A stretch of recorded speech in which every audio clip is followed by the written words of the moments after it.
Test 3. This is the IELTS listening test. You will hear a number of different recordings and you will have to answer questions on what you hear. There will be time for you to read the instructions and questions and you will have a chance to check your work. All the recordings will be played once only. The test is in 4 parts. At the end of the test, you will be given 10 minutes to transfer your answers to an answer sheet. Now turn to Part 1.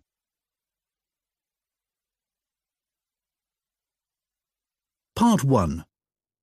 You will hear a man talking to the coordinator of a photography club. First, you have some time to look at questions 1 to 4.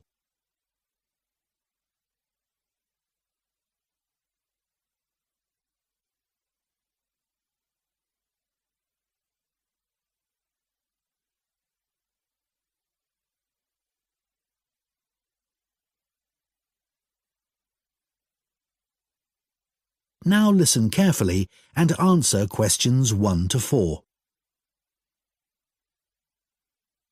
Hello, Wayside Camera Club, Breeder speaking. Oh, hello. My name's Dan, and I'd like to join your club. That's great, Dan. We have an application form. Would you like to complete it over the phone? Then you can ask any questions you might have. Oh, yes, thanks. OK. So, what's your family name? It's Green. Dan Green. So, can I take your email address? Yes, it's dan1068@market.com. Thanks. And what about your home address? Well, I'm about 10 miles away from your club in Peacetown. I live in a house there. OK. So, what's the house number and street? It's 52 Marrowfield Street. Is that MARROWFIELD?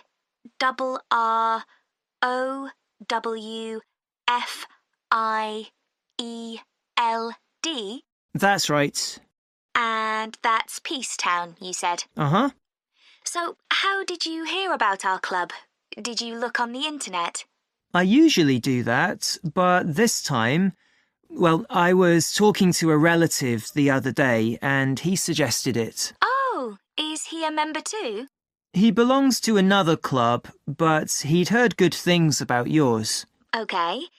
So, what do you hope to get from joining? Well, one thing that really interests me is the competitions that you have. I enjoy entering those. Right. Anything else? Well, I also like to socialise with other photographers. That's great. So, what type of membership would you like? What are the options? It's £30 a year for full membership, or £20 a year if you're an associate. I think I'll go for the full membership then. That's a good idea, because you can't vote in meetings with an associate membership. Before you hear the rest of the conversation, you have some time to look at questions 5 to 10.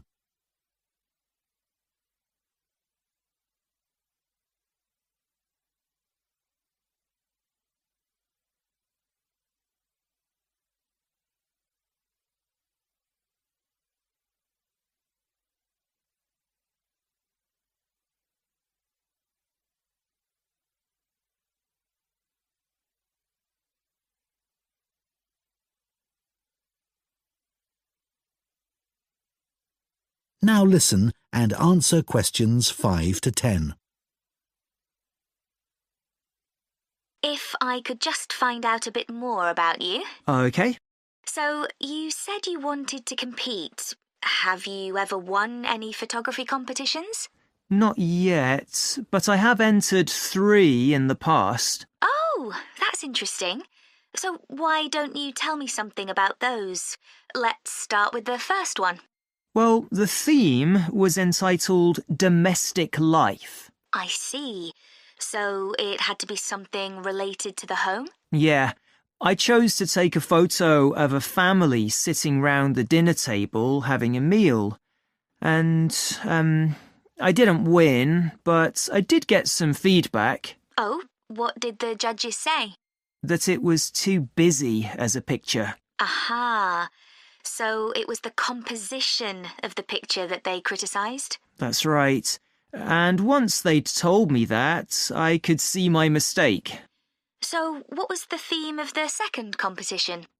Well, my university was on the coast, and that area gets a lot of beautiful sunsets. So that was the theme. Oh, sunsets. That's a great theme. Yes, the instructions were to capture the clouds as well. It couldn't just be blue sky and a setting sun. Sure, because they give you all those amazing pinks and purples. Yeah, and I thought I'd done that well, but the feedback was that I should have waited a bit longer to get the shot. I see. So the timing wasn't right. Yes, I took it too soon, basically. And then the third competition I entered was called Animal Magic. Well, that's a difficult subject. I know. I had to take hundreds of shots. I'm sure, because animals move all the time. That's what we had to show. There had to be some movement in the scene. I got a great shot of a fox in the end, but I took it at night and, well, I suspected that it was a bit dark, which is what I was told.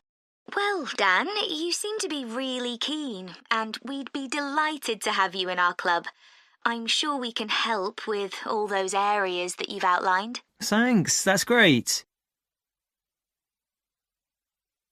That is the end of Part 1. Part 2. You will hear an expert on picking wild mushrooms called Dan talking on the radio.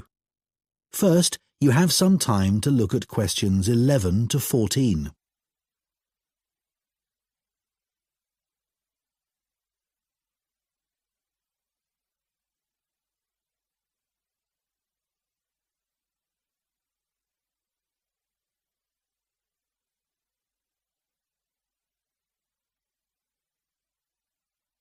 Now listen carefully and answer questions 11 to 14. This evening, we're delighted to welcome Dan Beagle, who's just written a book on looking for and finding food in the wild. He's going to tell us everything we need to know about picking wild mushrooms. Thank you very much. Well, I need to start by talking about safety. You really need to know what you're doing because some mushrooms are extremely poisonous. Having said that, once you know what to look for, it's really worth doing for the amazing variety of mushrooms available, which you can't get in the shops. But of course, you have to be very careful, and that's why I always say you should never consume mushrooms picked by friends or neighbours. Always remember that some poisonous mushrooms look very similar to edible ones, and it's easy for people to get confused. The other thing to avoid is mushrooms growing beside busy roads, for obvious reasons. But nothing beats the taste of freshly picked mushrooms. Don't forget that the ones in the shops are often several days old and past their best. There are certain ideas about wild mushrooms that it's important to be aware of. Don't listen to people who tell you that it's only okay to eat mushrooms that are pale or dull. This is completely untrue. Some edible mushrooms are bright red, for example. Personally, I prefer mushrooms cooked, but it won't do you any harm to eat them uncooked in salads. It's not necessary to peel them. Another thing you should remember is that you can't tell if a mushroom is safe to eat by its smell. Some of the most deadly mushrooms have no smell and taste quite nice, apparently. Finally, just because deer or squirrels eat a particular mushroom doesn't mean that you can. Before you hear the rest of the talk, you have some time to look at questions 15 to 20.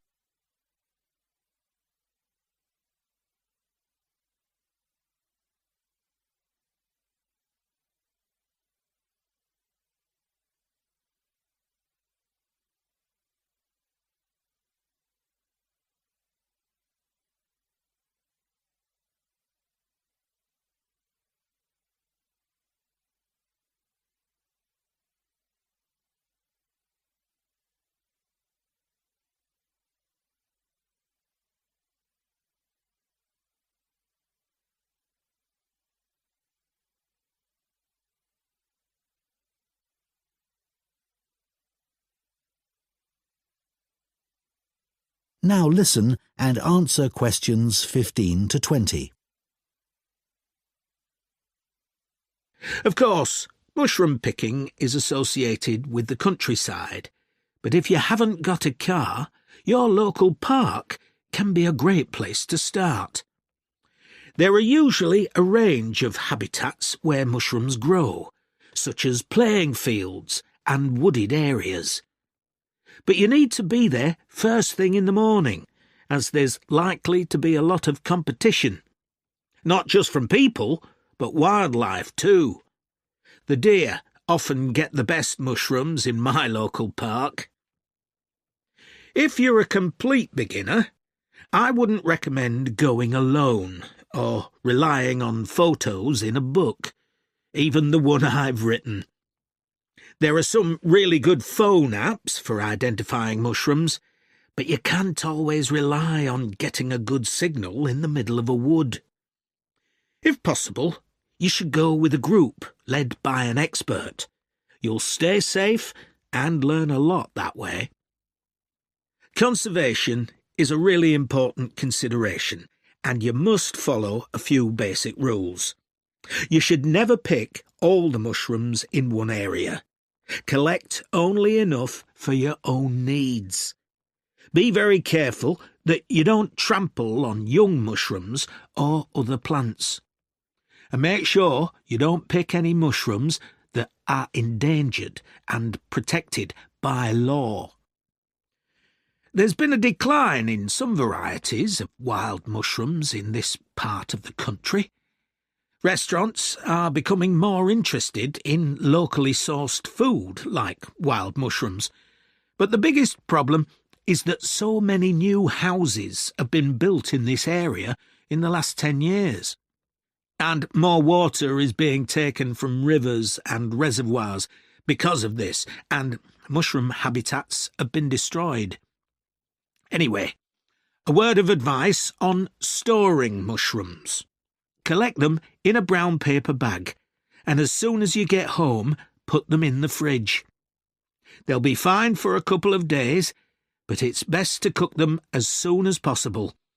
After washing them really carefully first, of course. So, everybody knows what a mushroom tastes like, right?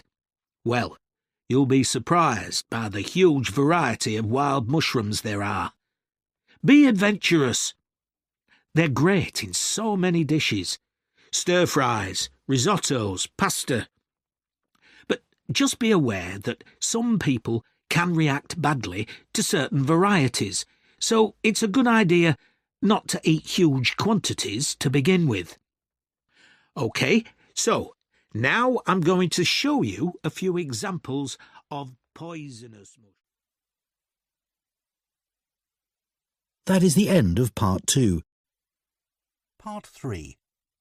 You will hear two business students discussing automation and the future of work. First, you have some time to look at questions 21 to 24.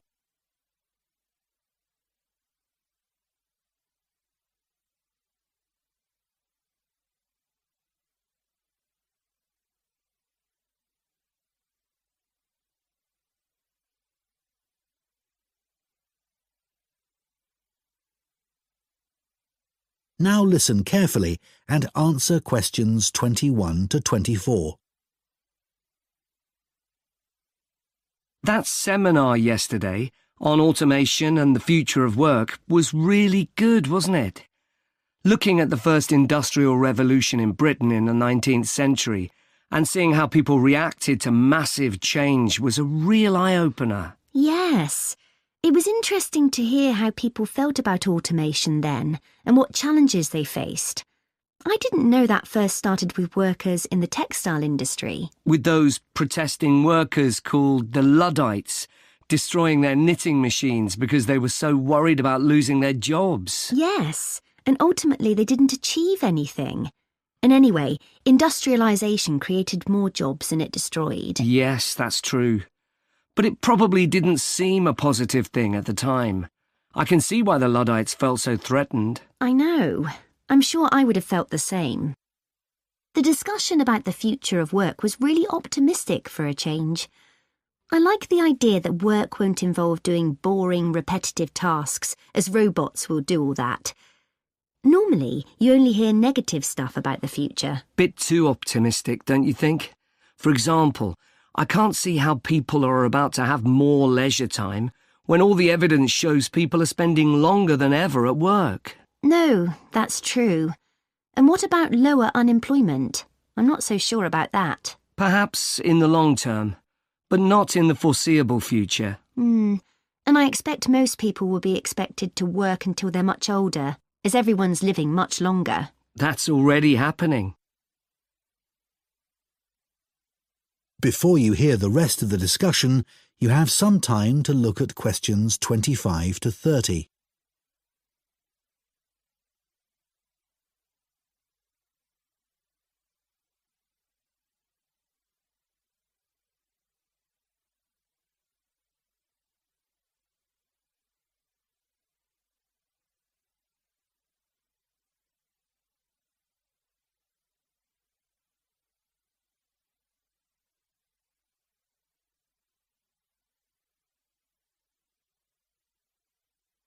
Now listen and answer questions 25 to 30.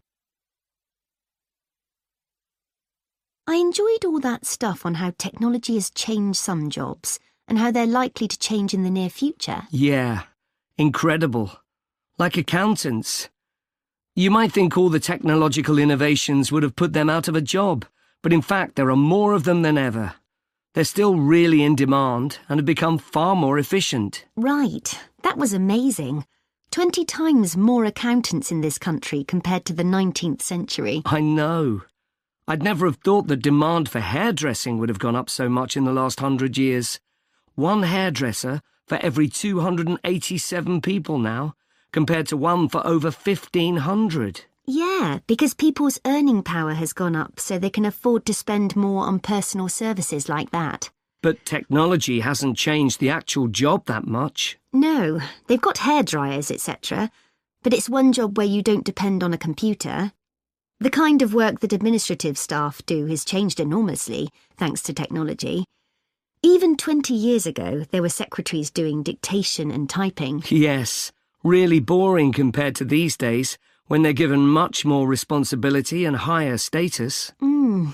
A lot of graduates go in for this kind of work now.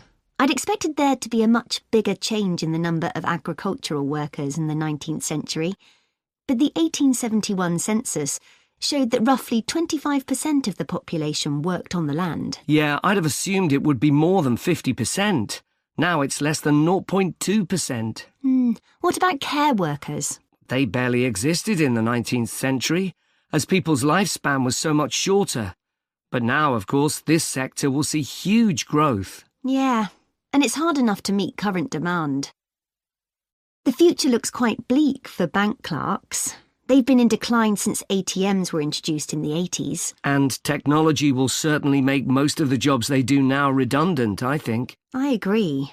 Although the situation may change, it's very hard to predict what will happen. That is the end of Part 3. Part 4. You will hear part of a lecture for astronomy students about the need for a system to manage satellites and other objects orbiting the Earth. First, you have some time to look at questions 31 to 40.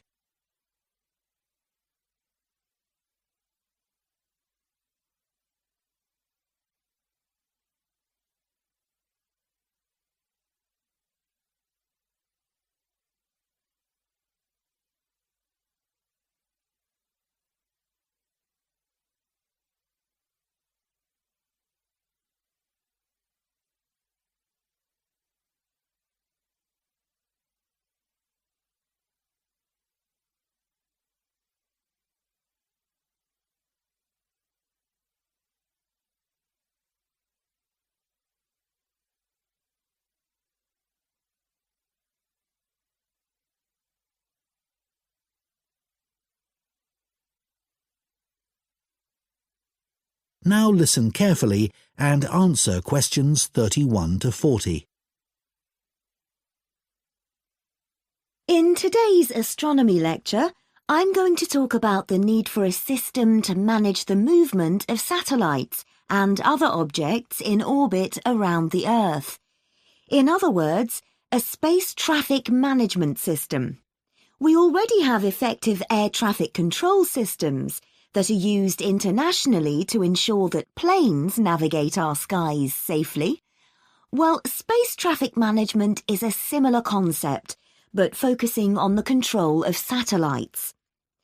The aim of such a system would be to prevent the danger of collisions in space between the objects in orbit around the Earth. In order to do this, we'd need to have a set of legal measures, and we'd also have to develop the technical systems to enable us to prevent such accidents.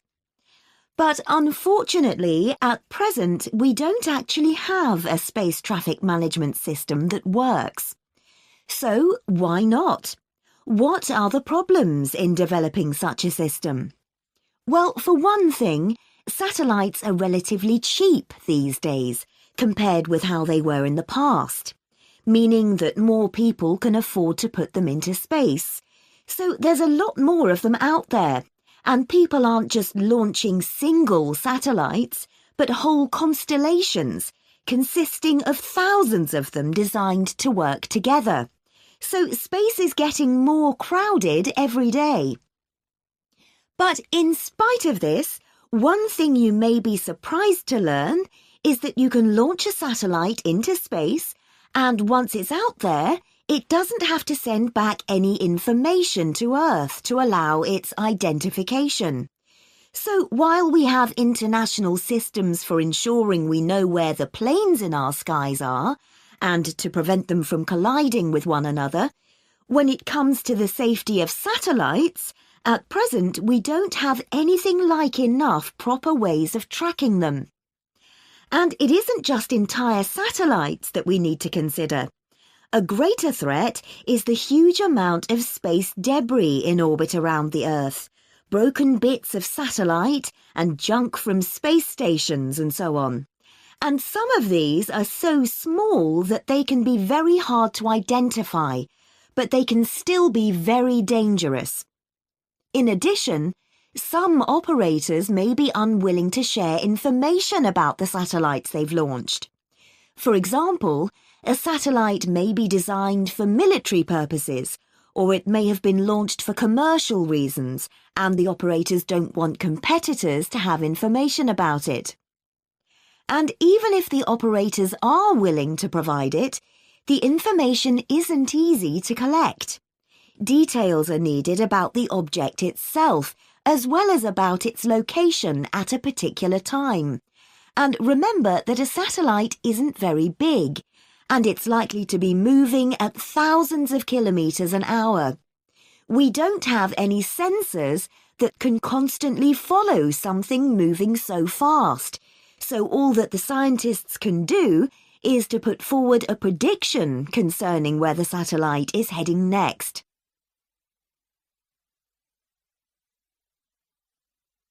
So those are some of the problems that we're facing. Let's consider now some of the solutions that have been suggested. One key issue is the way in which information is dealt with. We need more information, but it also needs to be accessible at a global level. So we need to establish shared standards that we can all agree on for the way in which this information is presented. We already do this in other areas of science, so although this is a challenge, it's not an impossible task. Then, as all this information's collected, it needs to be put together so it can be used, and that will involve creating a single database on which it can be entered. As we continue to push forward new developments, congestion of the space environment is only going to increase. To cope with this, we need to develop a system like the one I've described to coordinate the work of the numerous spacecraft operators. But it's also essential that this system is one that establishes trust in the people that use it, both nationally and at a global level. One interesting development that I'll mention at this That is the end of part 4.